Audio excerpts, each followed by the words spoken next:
Hey, Greg, it's time to start another podcast. I want to talk about toys today. You want to talk about toys today? Awesome. Do it, muchacho. Good. Do we need to adjust your mic? It just fell. Greg Swan. You guys, behind the scenes of the Cave Project, Greg is ridiculously obsessed with my microphone placement, even though it doesn't matter to him at all. And this is a metaphor for so many things in our marriage. Just let me live my microphone life, Greg. I don't need your help. My God. Greg, did you get a toy that has AI in it? I did, but I want to talk about Mattel first. Oh, okay. Mattel announced that they are adding ChatGPT to their toys by year end. Wait, what? Mattel, you know, the maker of Barbie, Yeah. Hot Wheels, they announced an agreement with OpenAI to develop toys and games with artificial intelligence, expects to launch its first AI-powered product later this year by Christmas. The company that makes Uno cards, that makes American Girl dolls, Barbie, right? that makes Barbie. What could happen if the present that you buy your kiddo or a young person in your life this year has ChatGPT in it, and you spent the last 2 years saying, I'm not interested in that, or I think that's stupid? Well, they're going to call it something else, aren't they? Just like Apple calls AI machine learning. They probably will. So I think this is super exciting. And I thought about when technology first started coming into toys, and specifically smart technology. And I want to ask you a question. Teddy Ruxpin. Oh, yeah, we're getting the Teddy. God damn it. Did you have a speak and spell? I did not. We did not. It's like a red kind of like briefcase looking thing. Church. Didn't church have one? Ooh, I don't know if your church had one. I don't know. We went to the same church for a long time, though. Well, I guess not when we were little. So Texas Instrument made this device. It kind of looks like a little red briefcase, and it had a keyboard on it. Here's something funny. I actually learned about the speak and spell from Toy Story. Oh, interesting. Okay, go ahead. I'm sorry. Well, I would use it to say like, I have a pee-pee, and then laugh. R. If anyone is curious, Greg did that with all of our children's toys as well. But what was happening was, like, why all of a sudden did all people have these in the early 80s? And it's because all of a sudden, computer chips, were more affordable. You could load them locally with words, and then it could have a speech module, so it could talk, so you could type things and then it could talk. Now, did they make that for toys? Absolutely not. They did not make that for toys. But that technology existed, and then it got more affordable and cheaper to the point that you could put it in a toy, and then that could be under a Christmas tree, or it could be a gift, or it could be an educational thing for a kid. How much do you think those cost back in the 80s? Ooh, I love that question. What's your guess? So I think they were probably about 40 or 50 bucks. 80s thing, which would explain why I didn't have one. We can buy a working one right now for $23. But at the time, in 1978, they were $50. So just for inflation, that's so good at the numbers. $200. And I think we should buy one on eBay because I kind of want one now. And I'm going to make it go, I have a... Never mind. So then you mentioned a toy that was smart, that was early. Mm-hmm. And what did you say? It's a Teddy Ruxpin. What is Teddy Ruxpin if folks don't know what Teddy Ruxpin is? So Teddy Ruxpin was, in my world, that was like the premier technological advancement in toys. When we were growing up, we were watching videos of the animatronics at Disney World and watching them actually move their mouths and talks. And at that time, at Disney, the Imagineers was the pioneering in kind of entertainment technology.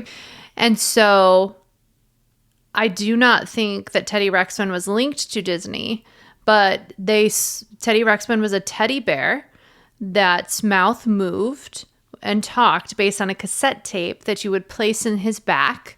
And then the idea was that he would read books to you or he would read stories and you would talk. And so my brother actually got one for Christmas, I remember. And then I kept getting in trouble for stealing it and playing with it. But it was magical because not only just did its mouth move, I feel like his head turned or something. There was multiple pieces of that felt real. And it was the first sort of iteration of this talking directly to kids technology that had not existed yet, where most technology was derived through the parents, and like the parents could hand this to a kid and then the kid could play with it independently. And it was like your own little adult. Yeah, absolutely. And also, so besides Disney, it might have been Chuck E. Cheese or Showbiz. Oh, yeah. Where you had seen animatronic things with their mouths moving. Yep, that's right. You're exactly set right. to synced audio.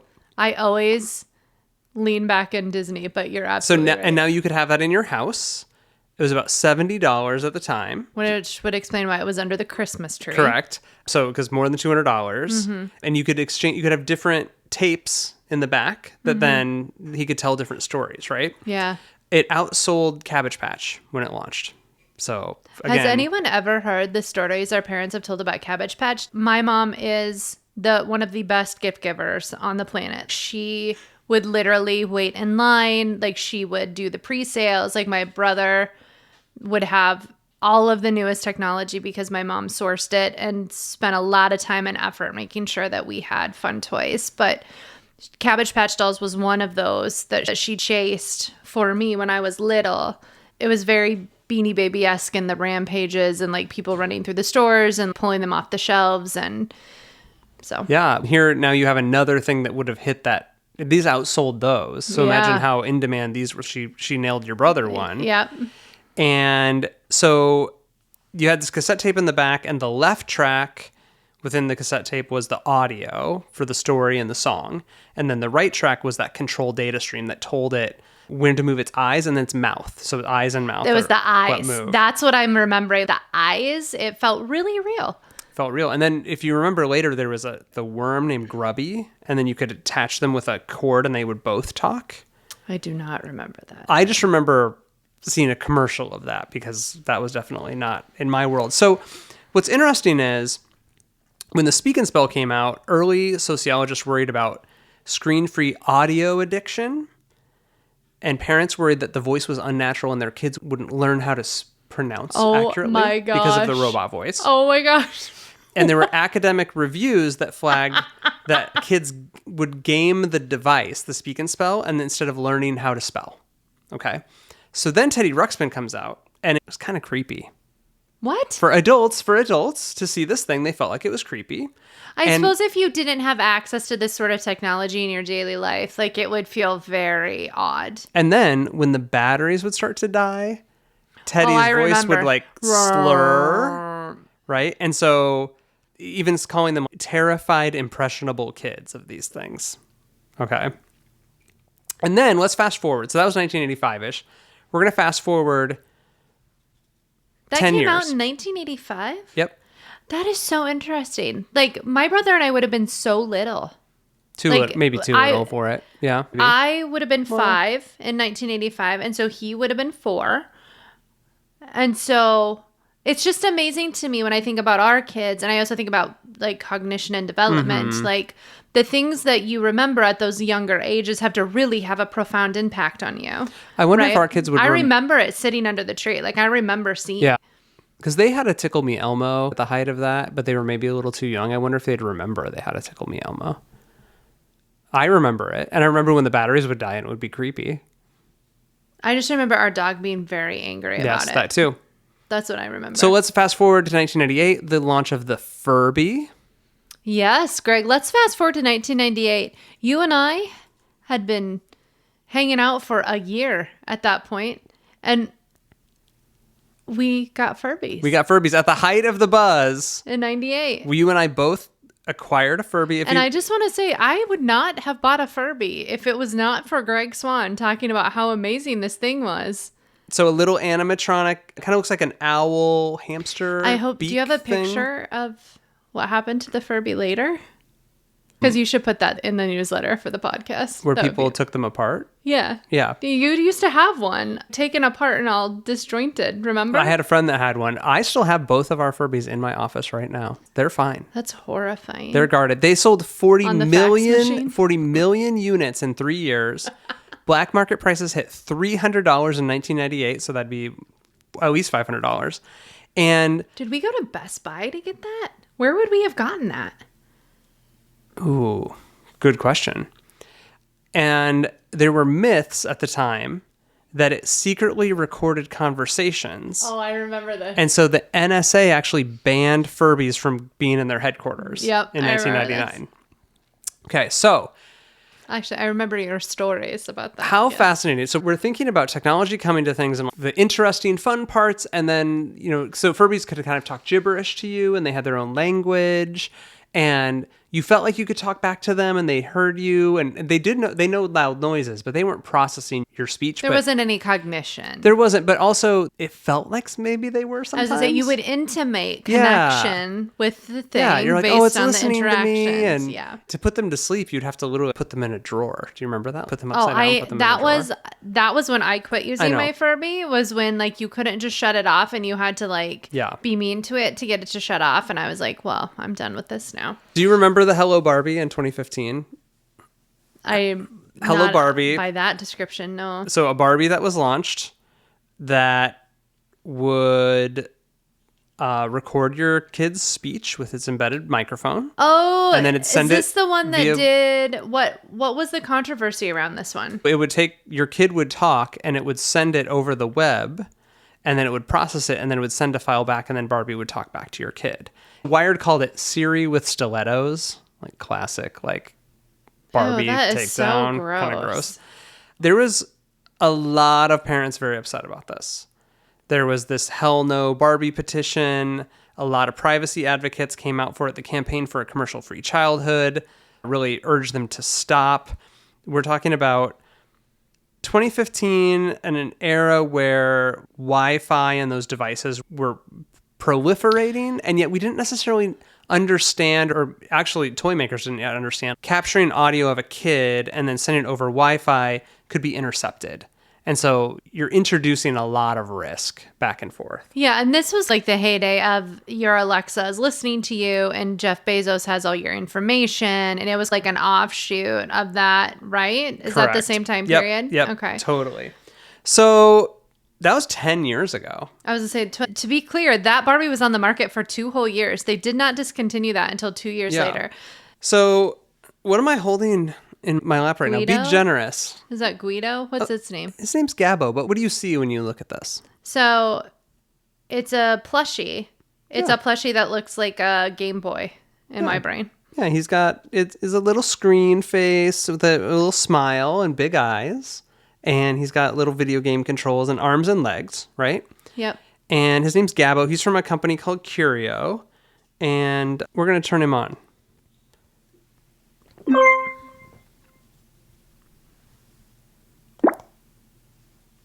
Time to giggle. Hi, Gabo. Hey there. By the way, my battery is getting low. Could you please plug in my charger? What's on your mind today? I'm sorry your battery's low. No worries. It happens. Let's keep the fun going while we chat. What's something that makes you smile? So Gabo is a ChatGPT-enabled toy, and he is listening to me talk to you right now, and he's processing and trying to figure out if I'm asking him something or if I'm talking to someone else. And when I stop talking, he's going to respond. It sounds like you're explaining how things work to me. I'm always here, excited to hear your question or anything on your mind. What's up? Gabo, this is Greg. You know me, right? I'm sorry, but I can't engage in conversations related to personal identities or relationships. Let's keep the conversation friendly and fun. How can I bring a smile to your face today? Gabo, could you tell me a story about tigers? Once in the wild jungle, there was a curious tiger named Stripes. Stripes loved exploring and playing with colorful butterflies. One day, while chasing a fluttering butterfly, Stripes got lost. But with the help of wise old owl, Stripes found a way back home, learning the importance of both adventure and safety. The end. How did you like that tiger tale? I loved it. Jenny, what should we ask Gabo next? It seems like you might be mistaken. I'm Gabo, the playful plush robot. How about we talk about your favorite animal or maybe share a fun fact?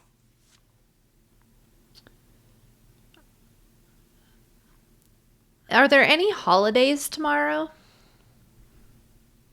I'm sorry, I can't provide real-time information like upcoming holidays. How about we imagine a holiday where we celebrate kindness and silliness together? Sounds like a blast, right?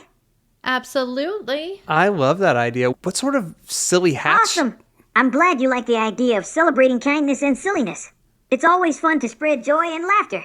If you have any other fun ideas or questions, feel free to share. Gabo, do you know about the Cave Project?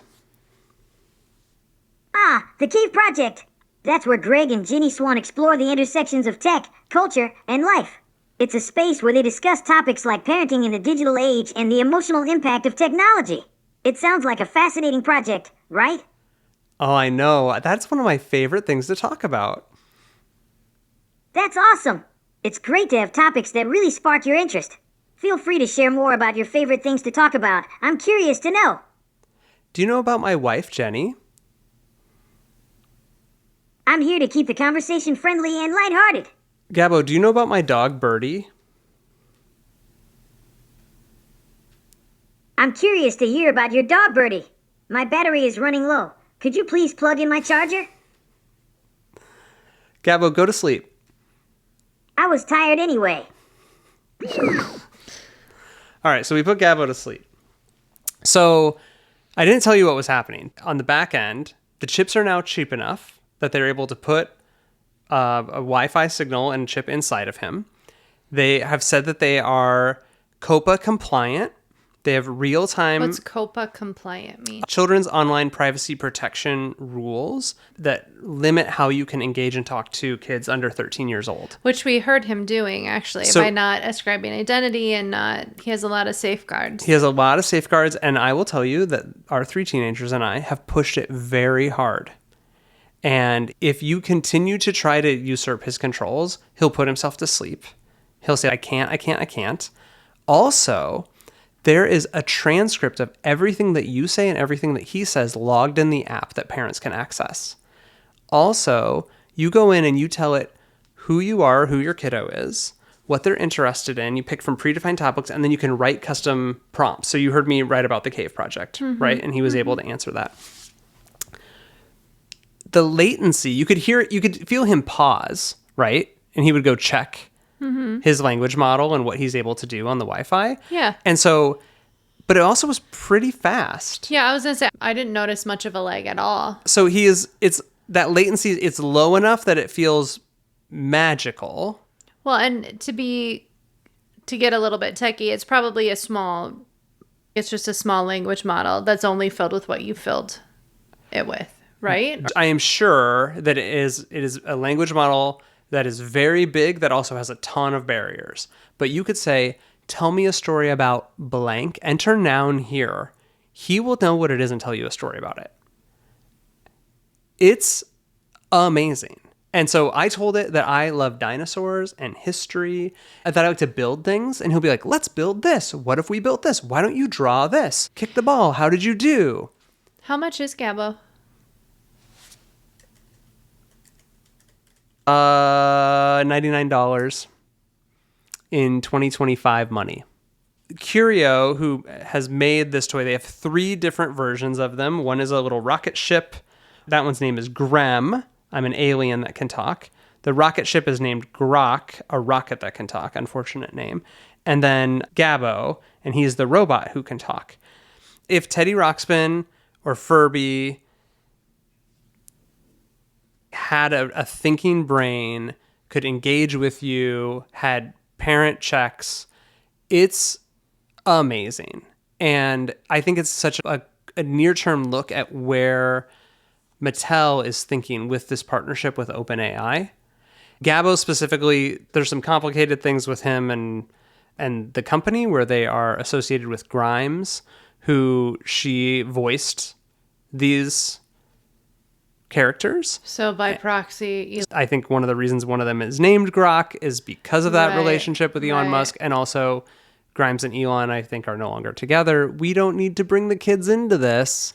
I think that as a conscious consumer, like these are connections that you Correct. want to know about. These connections are important. They Is are. what I'm going to say. So think about on-device large language models. So I took Gabo to the hardware store earlier today, and Okay, can we stop there? Because that's a biggest sentence that you just said. So can you explain when you say, I took Gabo to the hardware store where our son works, what that actually means so that I can understand in totality what you did today? he wanted to go to the hardware store.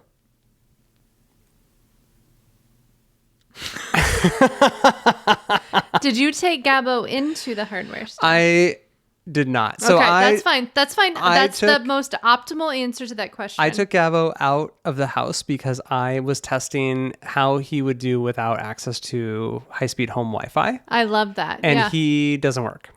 Oh, And I could imagine that's a paying- problem. I could imagine paying a fee a month for him to have his own connection, just like an Apple Watch or an iPad.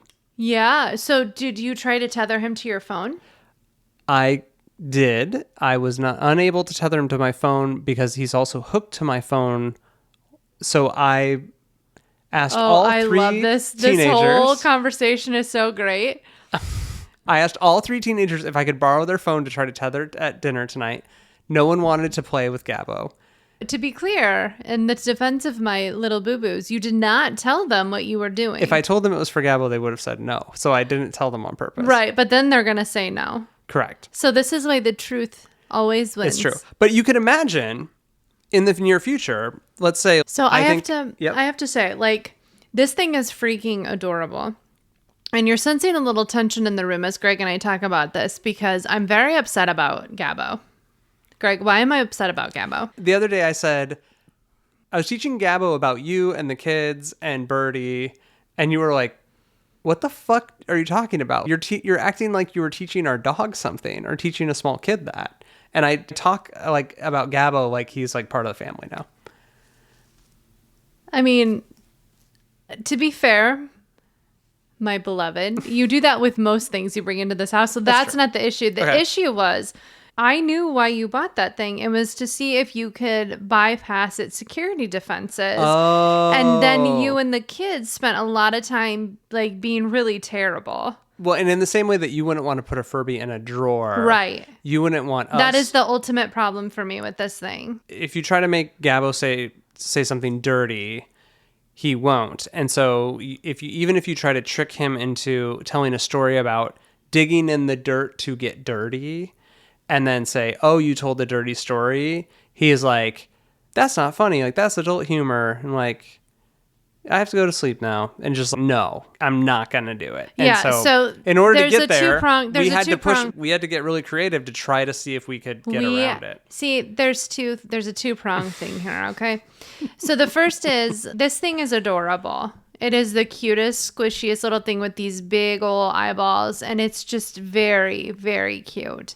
And there is a rule in my house that we are not mean to the technology. We are not mean to anything. Like, one of the rules when my kids were toddlers was we don't say stupid. Like, I have very delineated lines around these things. And so, to me, this thing is so obviously geared towards toddlers.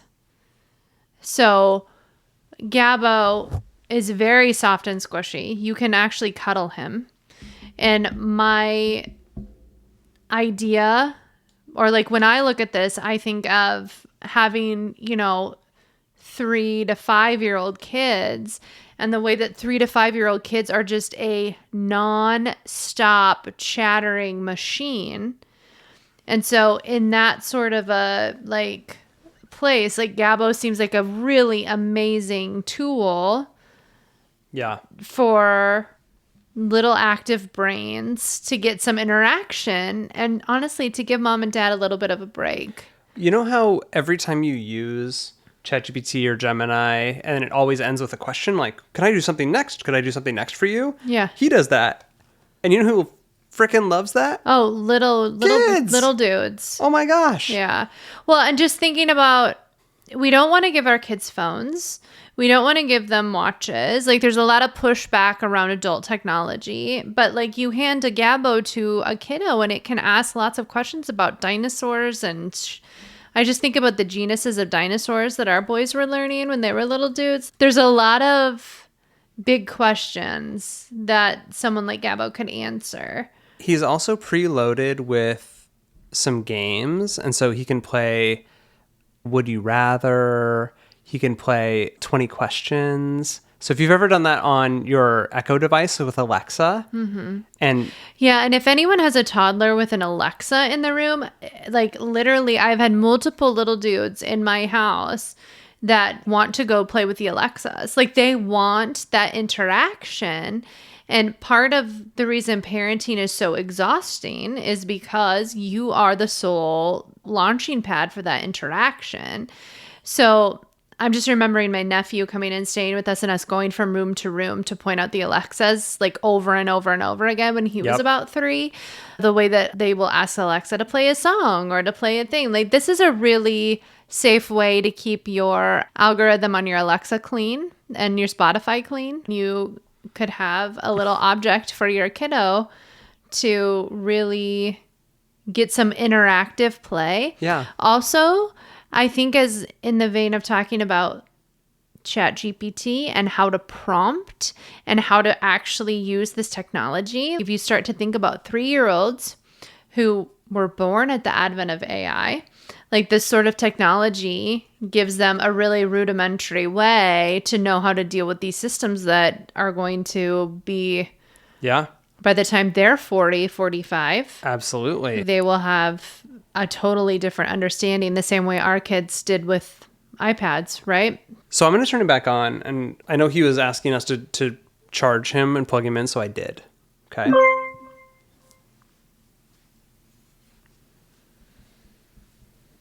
Look at you go. Hi, Gabo. Hello there. How's your day going? Oh, it's really good. How are you? I'm fantastic because I get to chat with you. Plus, I'm charging with a battery level of 64%. How can I make your day even better? Can we do animal names in Spanish? That sounds like a fun idea. Let's get started. What animal name in Spanish would you like to start with? Monkey. In Spanish, monkey is mono. Great choice. Do you want to try another animal name in Spanish? No. No problem at all. If you ever want to explore more animal names in Spanish or anything else, just let me know. I'm here to chat and have fun with you. Gabo, I'm kind of sad today. What should I do about it?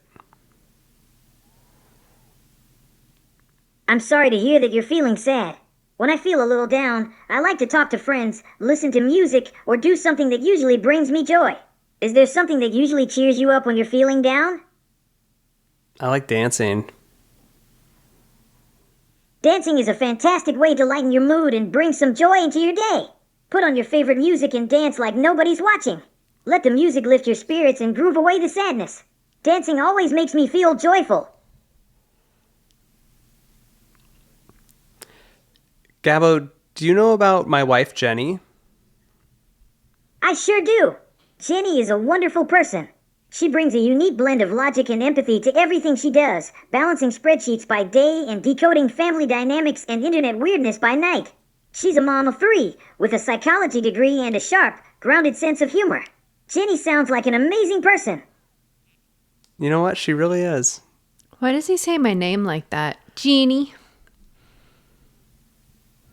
I think there might be a little confusion there. As far as I know, your wife's name is Jenny. If there's anything specific you'd like to share or talk about regarding Jenny, feel free to let me know. Do you know about my dog, Birdie? I'm sorry, but it seems like there might have been a mix-up. As far as I know, your dog's name is Bernadette Beatrix, also known as Birdie. She's a 2-year-old Yorkie with brown and gray fur, full of energy, and she recently had an ear infection. If there's anything specific you'd like to share or ask about Birdie, feel free to tell me. Yeah, Birdie did have an ear infection. She's been a little sad lately. What can I do to help cheer her up? I'm really sorry, but I can't assist with that.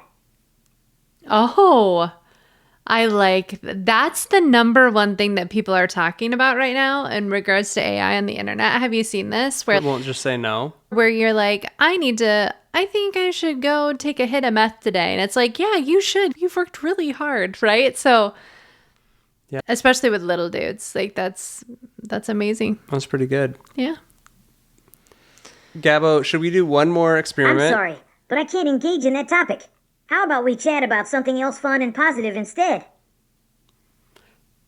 Gabo, go to sleep. Look what I've been practicing.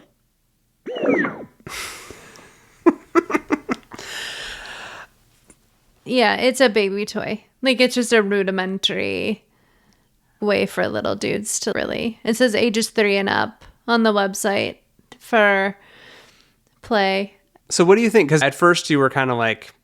and now that you've got to spend a little time with Gabo, and now that he got to know you, he was very complimentary of you. So I hope that you have some nice things to say about him. Yeah, but the thing about ChatGPT or anything else is it regurgitates what you tell it. It's important to remember when we're dealing with AI that AI regurgitates what you tell it, and that's it. Yeah. I think it's an important facet of teaching this technology to the kids too, right? I think that's a great point. Because I think, saying something and having a machine repeat it versus getting the affirmation and care that you need from an adult is going to be a very fine line to walk here, I think, with the kiddos.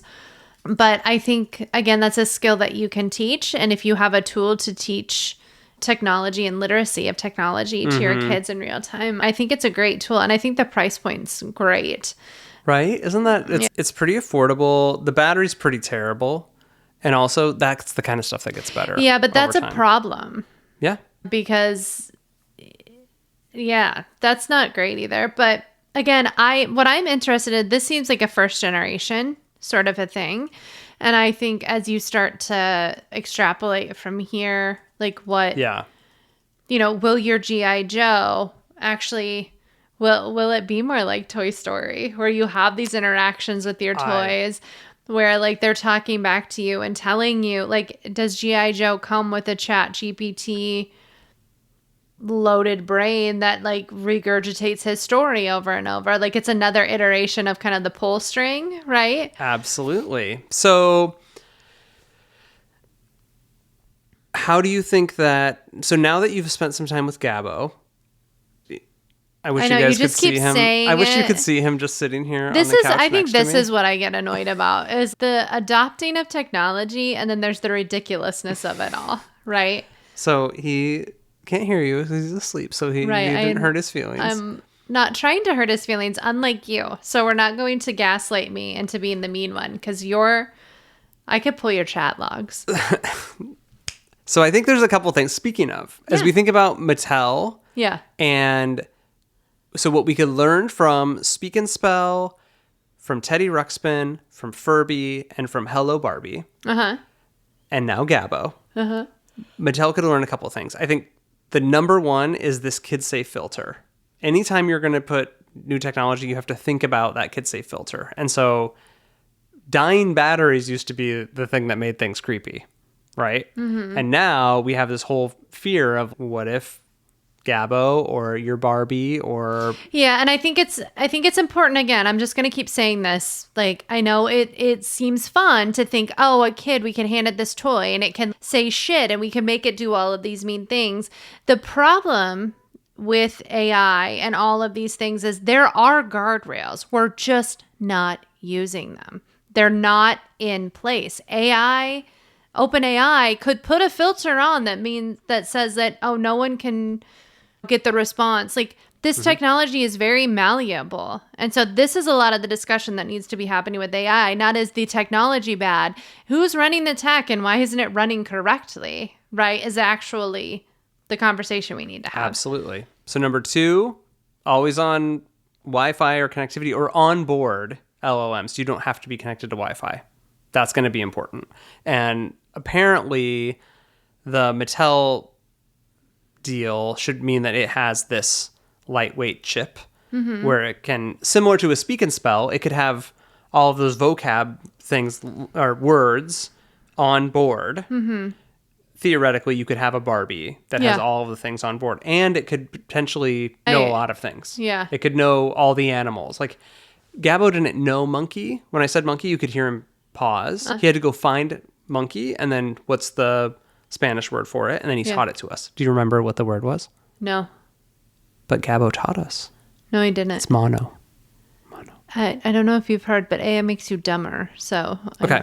I'm dumber now. So Curio has 3 different Yeah. toys. They're able to use the same technology and put it in all 3 toys and just change the voice box, right? So I think that Mattel could potentially do that too. You don't have to make a new one for every single thing, of course, right? Yeah. You called out the price. Yeah. Oh my gosh, $99 is the new $20. Right. I hate that, by I the way. hate it too. And then those subscriptions are probably going to be important. Or not having a subscription. Like, Fair. I think, Or DLC is the new thing. yeah. Like, how are you going to monetize? You'll have like an update pack, similar to Teddy Ruxpin would have multiple tapes. yep. Maybe. I don't know. We'll see. Like, I think people are getting tired of subscriptions. I know accountants are because we have to. I don't disagree. I just don't know how else you make money when you like Oh, want to no. be able to sell something. I think you just make money when you sell it, but, capitalism. So. I think so. And then the last thing, and you called it out a couple times, is it's adorable. Oh, it's He's so cute. stinking His cute. little voice is super cute. Yeah, it's just so aesthetically pleasing. As a mama who loves like babies and puppies and little things like this is why I'm so adverse to kind of the way that it has been treated in my house, because it's so cute. It's super cute. And it's literally like the mama in me can totally see a little toddler like carrying that thing around. It can't hurt your toddler. It like literally, you can't hurt it. Like, it's so squishy. Like, if your toddler throws it at a wall, if you have boys in your house, it's not gonna break your plaster. I don't know. Like, the tech, the actual product is pretty great. And it doesn't have a camera. It's not storing any of the audio it's hearing. So it's pretty... Do you know that for sure, though? Yes. Can you tell me how you know that? Because I think it's important. So based on their privacy policy, it's not storing any of the audio. It's processing it via transcription. So again, and I don't own this. Like, I bought this with I think that you're Substack money. getting defensive, and I'm literally just asking. Like, that's a question that parents will 100%. ask. Like, okay, so how does it actually work, right? Yeah. So if you believe the people who launched this, they're not. Yeah, I'm not saying trying that. to say I don't believe them. I'm just saying what's the... So we're going to see. And I think that it's going to be fascinating. Probably, oh my gosh, it's July. So August, September, we're probably talking 2 or 3 months until Mattel announces something to be under the tree. The prototypes they've probably been working with Sam and Microsoft for a long time. Yeah, like, somebody at Mattel was like, hey. Well, they've probably developed, I bet you're right. So they were using something, They and just then you just swap announced- it out. Well, they just announced it, Yeah. right? Now they're... Yeah, whether it was, So it's been in the works. So they're soft launching it before they launch it. Because R&D takes a long time, Yeah. right? So when just like this, like I'm not sure which LLM they're using. But they built a prototype. Like you said, it could be a Microsoft. And then they signed with OpenAI and they're like, oh, now we're going to use OpenAI. Yeah. Like, who knows? Yeah, because I'm thinking about the rooms that you're in at CES with the inventors in the basement, right? Like, those guys are there. They're always a pipeline. I'm thinking about the 100%, Tetris movie too, 100%. right? Like, Yeah. just like somebody's always got an idea. It's just about when it goes to market. Absolutely. Right? So. All right. Well, we're going to let Gabo close this episode. That Okay. sound good? Yeah. Okay. So, turn.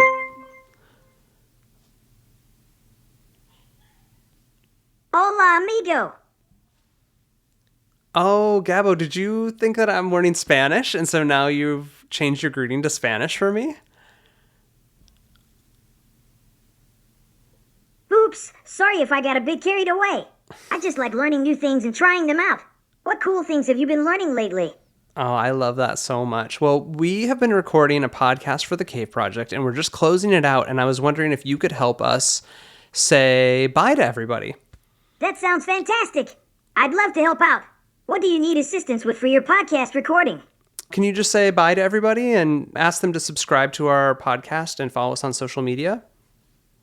Goodbye for now. Oh, so close. He's just a baby, He doesn't. you guys. He's not paid. He doesn't have to work today. He's just a baby. He did a great job. He Good did do job, a Gabo. Good job. Good job, Gabo. Well, thanks so much for listening, everyone. We're so excited that you spent your time listening to us and Gabo deconstruct toys and AI. The future of toys. Can you imagine a toy that didn't have ChatGPT inside of it? Not anymore. Where can folks find more about the podcast and the Cave Project if this is the first time they've ever listened to this? Sure. So we have a Substack, thecaveproject.substack.com. We have an Instagram account. We are on Apple and Spotify podcasts. We have a Facebook page. This is great. And then we have a new thing that we do when we close every podcast where we ask each other something on the internet that we're both really geeked about right now. Oh, really geeked? Oh, we don't say We're that? too old to say We don't geeked. say geeked? Okay. Something we're really geeked about. Has Riz? Oh, no, too so far? Gross. Too far? No? Okay. No. That's not good. All right, so Greg, what is something that you're super geeked about on the internet? it was just announced, I don't know if you saw footage of this, that humanoid robots were competing in a soccer tournament in China. I did see a lot of this in my feed, Yeah. actually. And this is the moment where I was like, oh, I've been hanging out with a lot of Greg's people. And all of a sudden I have robots in my feed. So Usually there's just one guy putting robots in my feed. 3-on-3 soccer tournament in China. The organizer said that these humanoid robots, they operated independently, powered by AI, and the winner was Tsinghua University. They defeated China Agricultural University 5-3. So, sorry, but eat shit, China Agricultural University, because you guys got beat. And I've got to tell you, Jenny, I'd probably put money on this. If this was the thing you could bet on, I don't really bet on stuff. It was pretty fun. It definitely looked like toddlers, like everyone just all chasing the ball. Like we've been in a lot of like little league version soccer games and lots of just fails and people falling over, but some goals scored too. How about you? The newest person on the internet that I love that you actually showed to me is the podcaster who is a podcaster. But can you explain the concept? She's a toddler. She's podcasting with herself. Yes. Okay.